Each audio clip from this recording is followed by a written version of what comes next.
बे भिडिअनि गेजेरजों नोंथांमोननो मोननैसो गोदान भिडिअनि आपडेट लानानै फैदों। आसा खालामो नोंथांमोना बे भिडिअखौ जोबजासिम नायलांगोन, होनब्लासो मिथिगोन बे गोदान भिडिअफोरखौ बबे चेनेलाव होदों। लोगोफोर, नोंथांमोना नैबे भिडिअखौ दासिमहालागै फुलै नायनानै लायाखै, अब्ला नैबे भिडिअनि गेजेरजों नायनानै लानो हागोन। आं बिथांमोननि इउटुब चेनेलफोरखौ लास्टआव स्क्रिनाव बुंनानै होगोन आरो नैबे भिडिअनि डेसक्रिपसनावबो होनानै दोननो नाजागोन। बिदिब्ला लोगोफोर, नोंथांमोना नैबे आंनि बर' इउटुब चेनेलाव गोदानब्ला चेनेलखौ साबस्क्राइब खालाम आरो भिडिअखौ लाइक, शेयार, कमेन्ट खालामनानै गालां। बेफोरबायदिनो गोदान भिडिअफोरखौ नोंथांमोननि गेजेराव थाब आपडेट होनो हानाय बायदि। बिदिब्ला लोगोफोर, फैदो दिनैनि बे गोदान भिडिअनि फार्स्ट आपडेटनि सायाव। दिनैनि बे फार्स्ट गोदान आपडेटनि भिडिअनि टाइटेलानो जादों फेरे फेरे। बेयो मोनसे गोदान बड' मिउजिक भिडिअ। लोगोफोर, बिथांमोना नैबे भिडिअखौ दानि बावैसो फुलै आपल'ड खालामनानै होलांबाय। नैबे भिडिअआ स्टार्टिं महरै दङ पुजा मुसाहारि आरो जेसि नार्जारि। बिथांमोननि नैबे गोदान बड' मिउजिक भिडिअआ जोबोरैनो मोजां जादों। लोगोफोर, नोंथांमोना दासिमहालागै नायाखैब्ला नैबे भिडिअनि जोबनायाव नायनानै लादो। बे भिडिअनि मेथाइखौ रोजाबदों जेसि नार्जारि आरो उषारानी ब्रह्म, आरो नैबे भिडिअनि डिरेक्सनखौ होदों पुरुना बसुमतारी आरो प्रडिउसखौ खालामदों बिशर सिंह बसुमतारी।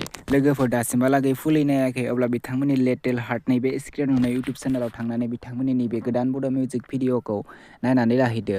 आरो दासिमहालागै बिथांमोननि नैबे इउटुब चेनेलखौ साबस्क्राइब खालामाखै, अब्ला बिथांमोननि इउटुब चेनेलखौ साबस्क्राइब खालामनानै होदो, जेन बिथांमोना बेफोरबायदि गोदान भिडिअफोरखौ थाब लानानै फैनो हानाय बायदि। बिदिब्ला फैदो आरोबाव मोनसे गोदान भिडिअनि गोदान आपडेटनि सायाव। आरोबाव मोनसे गोदान भिडिअनि टाइटेलानो जादों रिल्स बानाय बानाय। बियो मोनसे गोदान बड' कमेडि मिउजिक भिडिअ। बे भिडिअआव कास्ट महरै दङ दैदेन औवारी आरो कनजिता बसुमतारी, अनसु बसुमतारी, निजिरा औवारी। लोगोफोर, बिथांमोननि नैबे गोदान बड' मिउजिक भिडिअआ जोबोरैनो मोजां जादों। दासिमहालागै नैबे गोदान बड' मिउजिक भिडिअखौ फुलै नायाखै, अब्ला नोंथांमोना नायनानै लाहैनो हागोन। करिय'ग्राफारखौ होदों दैदेन औवारी आरो नैबे भिडिअनि मेथाइखौ रोजाबदों केतेश्वर बसुमतारी। बिथांमोननि नैबे गोदान बड' कमेडि मिउजिक भिडिअआबो जोबोरैनो मोजां जादों।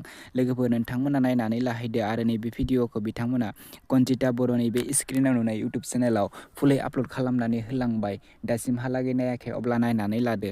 आरो दासिमबो बिथांमोननि नैबे कनजिता बर' इउटुब चेनेलखौ साबस्क्राइब खालामाखै, अब्ला बिथांमोननि इउटुब चेनेलखौ साबस्क्राइब खालामनानै होदो, जेन बिथांमोना बेफोरबायदिनो गोदान बड' मिउजिक भिडिअफोरखौ थाब लानानै फैनो हानाय बायदि बिथांमोननि चेनेलखौ साबस्क्राइब खालामनानै होदो। बिदिब्ला लोगोफोर, दिनैनि बे गोदान भिडिअनि गुसुं आपडेटआ बेखिनियानोमोन। आंनि चेनेलखौ दासिमहालागै साबस्क्राइब खालामाखै, अब्ला आंनि चेनेलखौबो साबस्क्राइब खालामनानै होदो, जेन बेफोरबायदि गोदान भिडिअफोरखौ नोंथांमोननि गेजेराव थाब आपडेट होनो हानाय बायदि। भिडिअखौ लाइक, शेयार, कमेन्ट खालामनानै नोंथांमोननि लोगोफोरनोबो नैबे भिडिअखौ शेयार खालामनानै होदो। नेक्स्ट भिडिअनि आपडेटखौ थाबैनो लाबोगोन।